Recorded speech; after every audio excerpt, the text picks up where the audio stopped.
Neil Armstrong, aerospace engineer, naval aviator, test pilot, and university professor.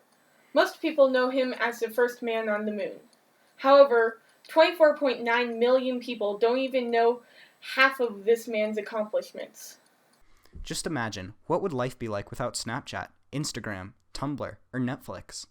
No Facebook, no Twitter, no Google, not even MySpace. A monster, known to everyone in this room, lurks in the hallways of the school and the world.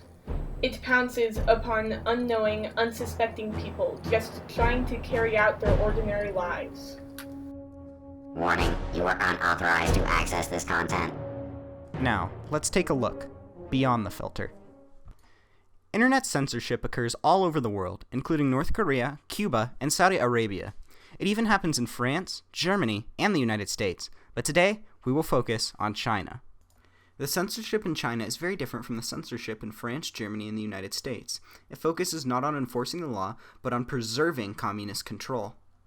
The internet was welcomed to China in 1994 as a tool to maintain and improve China's competitive edge, but China soon realized that the web brought unwelcome freedom to its citizens. To the Chinese government, bringing the internet to China was like opening a window for fresh air. It would benefit the country, but some flies were bound to find their way in. But if you screen the window, the problem is fixed. For this reason, China's Ministry of Public Security began the Golden Shield Project, otherwise known as the Great Firewall of China. This project blocks all internet content that the government of China considers objectionable, including pornography, pro-democracy material, religious content, Wikipedia, and YouTube. Websites such as the one specified earlier are blocked by relatively simple computer programs. These programs simply search for websites that fall within a certain set of parameters, which triggers the program into causing the website to display a certain error message when said site would normally be accessed. Internet censorship enables countries such as China to engage in a regime of surveillance, monitoring, and blocking of content, because so much of communication in China as a modern country depends on access to the internet. The project of censorship has wide-ranging impacts on China economically, socially, and politically. We isolate a few of the impacts that censorship has on China, specifically economic degradation and inability to promote democratic values and the suppression of political dissent.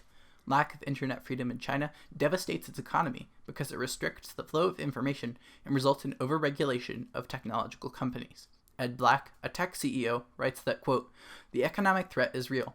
Internet-related commerce is already in the trillions and growing rapidly. Restricting the free flow of information has especially serious repercussions in the US, home to the world's leading companies involved in online communication, information exchange, and digital commerce. Chinese internet censorship is part of a continuing pattern of using trade and regulatory policies that either restrict access to Chinese markets or force foreign companies to acquiesce to Chinese government economic and political demands as the price of access," end quote. Additionally, internet censorship undermines the promotion of rights and democratic values. The restriction of media and communication limits speech and instills a chilling effect. Mark Iadis, an independent researcher and educator in China, writes that, quote, "Chinese government censorship is a core concern for democracy promotion efforts in China. All media in China, including newspapers, television, and the internet, are strictly controlled by the Chinese government for the very purpose of preventing democracy promotion. There may be little that democracy advocates can do to challenge the government's control over traditional domestic media. The internet, as a powerful global medium, is an entirely different matter," end quote. Finally, lack of internet freedom pressures any dissent against the government and is used to justify immoral policies. Daniel Kalingier, deputy director of programs at Freedom House, explains how, quote, "Other countries such as China, Iran, and Tunisia actively promote internet use as a way to stimulate innovation and economic growth, but they place wide-ranging controls over digital media to prevent them from being used for political opposition." Raising awareness of internet censorship is necessary to help end this threat. Knowledge we take for granted, like knowing that a man has landed on the moon, is denied to other people. Think now of how much we can change if people are aware of the problem.